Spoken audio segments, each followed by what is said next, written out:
Double బెడ్రూమ్లు ఒక్కటి కూడా రాలేదు మీ విలేజ్లో? రాలేదు, మా ఊర్లో ఒకటి కూడా రాలేదు.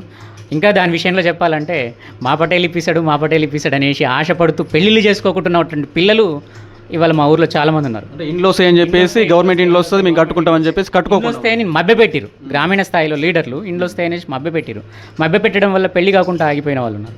సో ఇవాళ పెళ్ళిళ్ళు చేసుకుంటున్నారు. కొత్తగా ఇండ్లు వచ్చేటటువంటి అవకాశం ఉంది. ఖచ్చితంగా ఇండ్లు అనేది మాత్రం ఇలా ఒక వండర్. 10 సంవత్సరాలలో ఒక్క ఇల్లు కూడా పొందలేకపోయినాం. ఈ సంవత్సరం మాత్రం ఇప్పుడు 16 ఇండ్లు శాంక్షన్ అయినాయి.